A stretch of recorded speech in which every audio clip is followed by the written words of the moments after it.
Friends மலருக்கா தலைக்கு இந்த வெள்ளை வெள்ளையா டேண்டப்ற மாதிரி இப்படி பொடுகு பொடுகா வந்த மாதிரி இப்படி செதில் செதில் அப்படி நகத்தை வச்சு சொரிஞ்சா வெள்ளை வெள்ளையா இருக்கும். பேனு ஒட்டு இருந்த மாதிரி அது வந்து தலை ரொம்ப அரிக்கும்.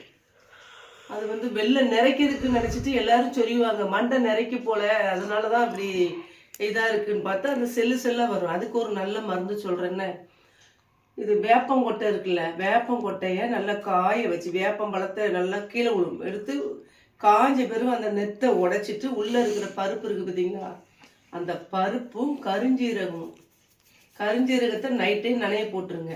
நனைய போட்டுட்டு அந்த தண்ணியோட அப்படி ஊற்றி தண்ணியோட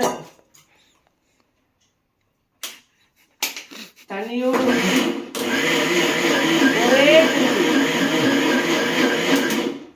தண்ணியோட ஊற்றி இப்படி அரைச்சி வச்சுக்கிட்டேன்னு வைங்களேன், கருஞ்சீரகமும் வேப்பம் கொட்டைங்க பார்த்தீங்களா அரைச்சி வச்சுக்கிட்டு இப்படியே நம்ம முடிய நல்லா வகுந்து அந்த பொடுகு அரிப்பு செல்லரிப்பு எல்லாமே நல்லா ஃபியூராக போயிடும். அந்த அரிப்பு இருந்துக்குன்னு வைங்களேன், நைட்டெல்லாம் தூக்கமே வராது.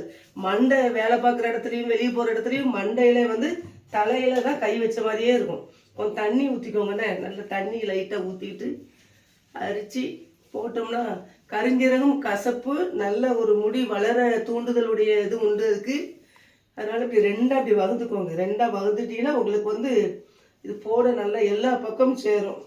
நம்மளுக்கு நம்மளே போட்டுக்கலான்னு சொல்லியிருக்கேன், யாரும் நம்மளுக்கு உதவி வேண்டாம். இப்படியே போட்டு தனித்தனியாக இப்படி வகுந்து இப்படியே போட்டிங்கன்னு வைங்களேன், இப்படி முடி வரையும் போடணும். அப்படியே அந்த பொடுகு அரிப்பு அந்த சொறி சரங்கு மாதிரி அரிச்சுக்கிட்டே இருக்கும். இந்த குரங்கு சொரிஞ்ச மாதிரி சொரிஞ்சுக்கிட்டே இருப்போம் எந்த நேரமும். என்னடா அப்போ நம்ம என்ன நினைக்கும், நிறைக்கிறதுக்கு போல ஏற்கனவே நிறைச்சிருக்கு, கூட கொஞ்சம் நிறைக்க தான் இப்படி அரிக்குன்னு நினைப்போம். அது கிடையவே கிடையாது. அந்த செல்லு வந்து அந்த மாதிரி மண்டையை வந்து சடப்பிடிக்க கூட வச்சிரும்.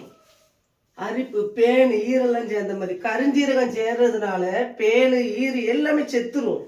நீங்கள் அதுக்கப்புறம் ஈர் வலி வச்சு உருவிருங்க. அந்த ஈரா செத்து போயிருக்கும் பார்த்தீங்களா, இது வந்து என்னது வேப்ப முத்து காய வச்சு அதோட கருஞ்சீரகம் நனைய வச்சு இதை தேய்ச்சி இது பண்ணுங்க. அந்த டேண்ட்ரஃப் அந்த செல்லு போயிட்டாலே அரிப்பு நின்றும், முடி நல்லா வளரும். முடி வளர்றதுக்கு வந்து நல்ல ஒரு வாய்ப்பு, வெடிப்பில்லாமல் வளரும். ஃப்ரெண்ட்ஸ் எல்லாரும் இதே மாதிரி செஞ்சு பாருங்க. எப்படி பார்த்தீங்கன்னா நல்லா போடணும், ஒரு இடம் இல்லாமல். பெதடி இந்த சென்னி பக்கம் இதெல்லாம் ரொம்ப அரிப்பு தன்மையாக இருக்கும். அந்த சென்னி பக்கம்லாம் பாருங்க